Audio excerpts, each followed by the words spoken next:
PT Industri Jamu dan Farmasi Sido Muncul Tbk masih mencatat kinerja yang relatif sehat hingga kuartal 3 tahun ini.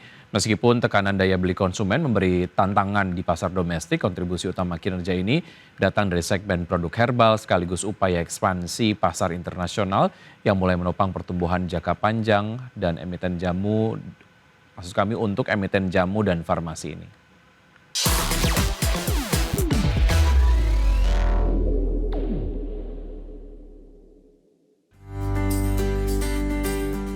PT Industri Jamu dan Farmasi Sido Muncul Tbk masih mencatat kinerja yang relatif sehat hingga kuartal 3 2025. Sepanjang Januari-September 2025, Sido berhasil meraup pendapatan sekitar 2,73 triliun rupiah atau naik sekitar 3,9% secara tahunan. Sementara laba bersih perusahaan mencapai 818,5 miliar rupiah, tumbuh sekitar 5,2% secara tahunan, mencerminkan daya tahan kinerja laba di tengah tantangan pasar. Produk-produk herbal unggulan terkhusus tolak angin dan item herbal lainnya tetap menjadi kontributor utama penjualan Sido baik di pasar domestik maupun ekspor. Segmen ini dinilai relatif tahan terhadap fluktuasi daya beli dibandingkan produk lain sehingga menjadi penyangga penting bagi pendapatan perseroan. Sido juga agresif memperluas ekspor ke berbagai wilayah internasional termasuk Tiongkok dan negara Asia lain serta menambah negara tujuan khususnya di Afrika. Upaya ekspansi ini terlihat dari pertumbuhan kontribusi penjualan ekspor sekitar 10% dari total pendapatan, naik dibandingkan tahun sebelumnya serta menjadi sasaran strategis ke depan. Tidak hanya ekspor, Sido juga memperkuat jaringan distribusi domestik menjangkau puluhan ribu gerai di General Trade dan Modern Trade. Langkah ini diharapkan bisa menaikkan penetrasi produk hingga ke pasar konsumen yang lebih luas, sekaligus menjadi katalis pertumbuhan di sisa 2025 dan 2026. Berbagai sumber IDX Channel. PT Kalbe Farma Tbk memasang strategi baru menjelang 2026 dengan memperluas lini bisnis radiofarmaka dan alat kesehatan untuk mendorong pertumbuhan kinerja perseroan di tengah tantangan ekonomi global. Perusahaan farmasi terbesar di Indonesia ini optimistis inovasi portofolio bisnisnya bisa memberi akselerasi pendapatan. PT Kalbe Farma Tbk memasang strategi baru menjelang 2026 dengan memperluas lini bisnis radiofarmaka dan alat kesehatan. Salah satu langkah konkret Kalbe adalah menyiapkan dan mengoperasikan fasilitas produksi radioisotop dan radiofarmaka di Sidoarjo, Jawa Timur yang memproduksi fluorodeoksiglukos untuk pemeriksaan kanker seperti PET CT scan. Investasi ini tidak hanya punya potensi bisnis, tetapi juga memperkuat ekosistem layanan kesehatan onkologi dalam negeri. Manajemen KLBF mengatakan fasilitas radiofarmaka merupakan bagian dari strategi untuk menopang pertumbuhan segmen non-obat resep yang ditargetkan tumbuh double digit setiap tahun. Langkah ini sekaligus menjadi upaya untuk mengisi celah akses layanan medis di Indonesia yang selama ini masih terbatas. Selain radiofarmaka, Kalbe juga menaruh perhatian pada segmen alat kesehatan, termasuk produksi dan kemungkinan ekspansi pabrik alat medis seperti CT scan dan dialyzer melalui anak usaha dan kolaborasi dengan mitra global. Hal ini merupakan bagian dari upaya perseroan memperluas basis produk dan menjaga daya saing di industri kesehatan. Dukungan dari berbagai lini bisnis terlihat pada kinerja Kalbe sampai kuartal 3 2025 dengan laba bersih tumbuh lebih dari 10% dan penjualan meningkat di sejumlah segmen seperti obat resep, produk kesehatan serta distribusi dan logistik. Manajemen menyebut pertumbuhan ini menunjukkan ketahanan bisnis meski kondisi ekonomi global penuh tantangan. Berbagai sumber ada exchange. Presiden Prabowo melanjutkan rangkaian kunjungan ke lokasi bencana banjir dan tanah longsor di Kabupaten Agam, Sumatera Barat. Hari ini Prabowo meninjau posko pengungsi di sebuah sekolah dasar di Palembayan, Agam, Sumatera Barat. Presiden Prabowo tiba di posko pengungsian SD 05 Kayu Pasak, Palembayan, Kabupaten Agam. Presiden dampingi Gubernur Sumbar Mahyeldi Ansarullah dan Kepala BNPB, Letjen TNI Suharyanto, dan sejumlah kabinet Merah Putih. Di posko pengungsian, Presiden sempat mencoba makanan siang yang dimasak di dapur umum serta berdialog dengan warga dan mendengar aspirasi masyarakat. Kunjungan Prabowo ke Sumatera Barat pasca bencana ini adalah kali kedua. Kunjungan pertama ia lakukan pada 1 Desember lalu ke wilayah Padang Pariaman.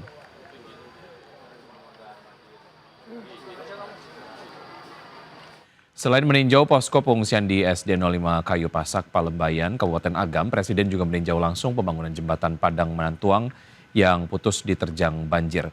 Pembangunan jembatan Padang Mantuang ini bertujuan untuk memulihkan konektivitas transportasi, memperlancar arus logistik, dan mempercepat akses layanan kesehatan dan pendidikan. Sementara itu Badan Nasional Penanggulangan Bencana atau BNPB mengumumkan 2 kabupaten kota di Sumatera Barat memperpanjang status tanggap darurat, yakni Kota Padang dan Kota Pasaman Barat.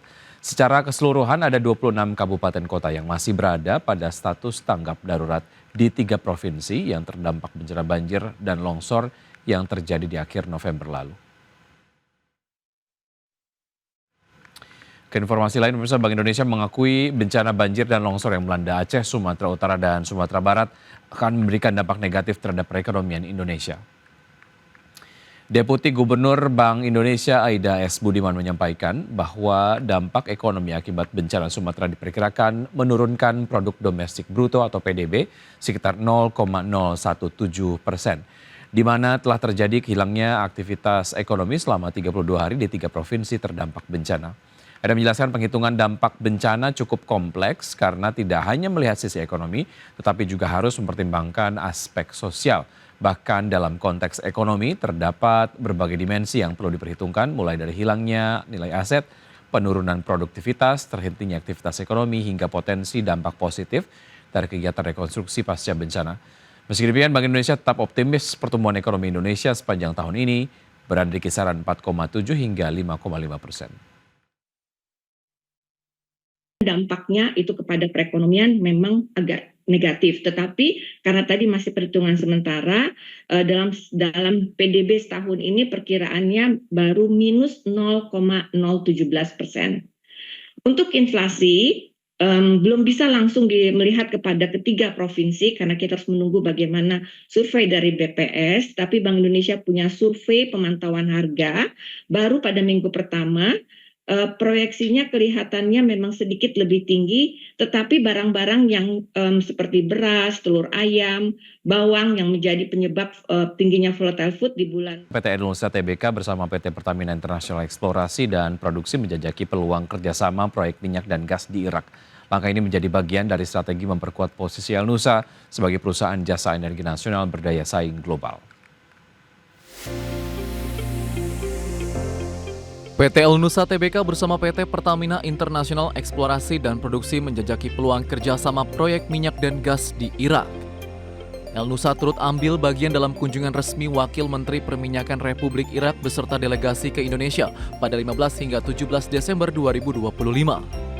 Kunjungan ini menjadi momentum strategis untuk memperkuat hubungan bilateral Indonesia dan Irak di sektor energi. Pertemuan tersebut juga dimanfaatkan untuk membahas peluang kerjasama konkret di bidang minyak dan gas bumi. Direktur Utama Elnusa, Lita Arieska mengatakan, Perseron memaparkan kapabilitasnya sebagai penyedia jasa energi terintegrasi. Fokus utama yang disampaikan meliputi layanan geofisika, pengolahan data seismik, serta solusi teknologi energi. Elnusa juga menampilkan pengalaman sukses proyek reprocessing data seismik di Aljazair sebagai bukti kemampuan menangani proyek migas berskala internasional. Adapun rencana kerjasama strategis antara Elnusa dan PIP di Irak diharapkan membuka peluang pengembangan sektor hulu migas secara berkelanjutan. Selain kerjasama teknis, kolaborasi ini juga mencakup transfer pengetahuan dan pengembangan kapasitas sumber daya manusia. Pemerintah Irak menilai Pertamina Group termasuk Elnusa memiliki kompetensi kuat dalam teknologi dan pengelolaan data migas yang relevan untuk mendukung kebutuhan energi nasional Irak. Berbagai sumber IDX Channel.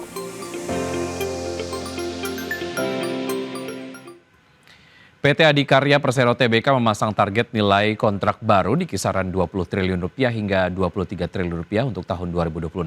Meskipun target tersebut lebih rendah bila dibandingkan dengan realisasi dan target sebelumnya. Manajemen menyatakan target ini mencerminkan strategi konservatif namun realistis di tengah dinamika pasar konstruksi nasional. PT Adikarya Persero Tbk memasang target nilai kontrak baru di kisaran 20 triliun rupiah hingga 23 triliun rupiah untuk tahun 2026. Target kontrak baru ADI untuk 2026 itu dipasang sedikit lebih rendah dibanding target tahun ini yang sebelumnya berkisar di atas 25 triliun rupiah. Penurunan target ini mencerminkan tantangan pasar konstruksi nasional termasuk persaingan proyek dan perubahan fokus anggaran pemerintah yang memengaruhi realisasi proyek besar. Mayoritas kontribusi kontrak baru masih diharapkan berasal dari segmen engineering dan construction yang menjadi kompetensi inti perusahaan. Segmen ini meliputi proyek infrastruktur gedung, jalan tol, dan fasilitas publik lain yang tetap menjadi fokus ADI dalam mencapai target kontrak yang ditetapkan.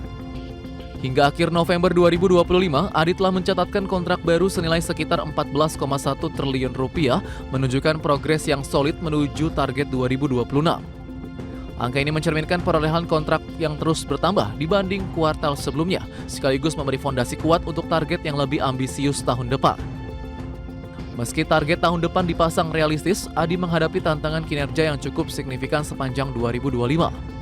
Laba tercatat turun drastis secara tahunan dan kontrak baru per kuartal 3 2025 juga mengalami penurunan tajam dibanding periode sebelumnya, mencerminkan tekanan dari penurunan volume proyek dan perubahan fokus anggaran pemerintah pada sektor lain. Berbagai sumber IDX Channel.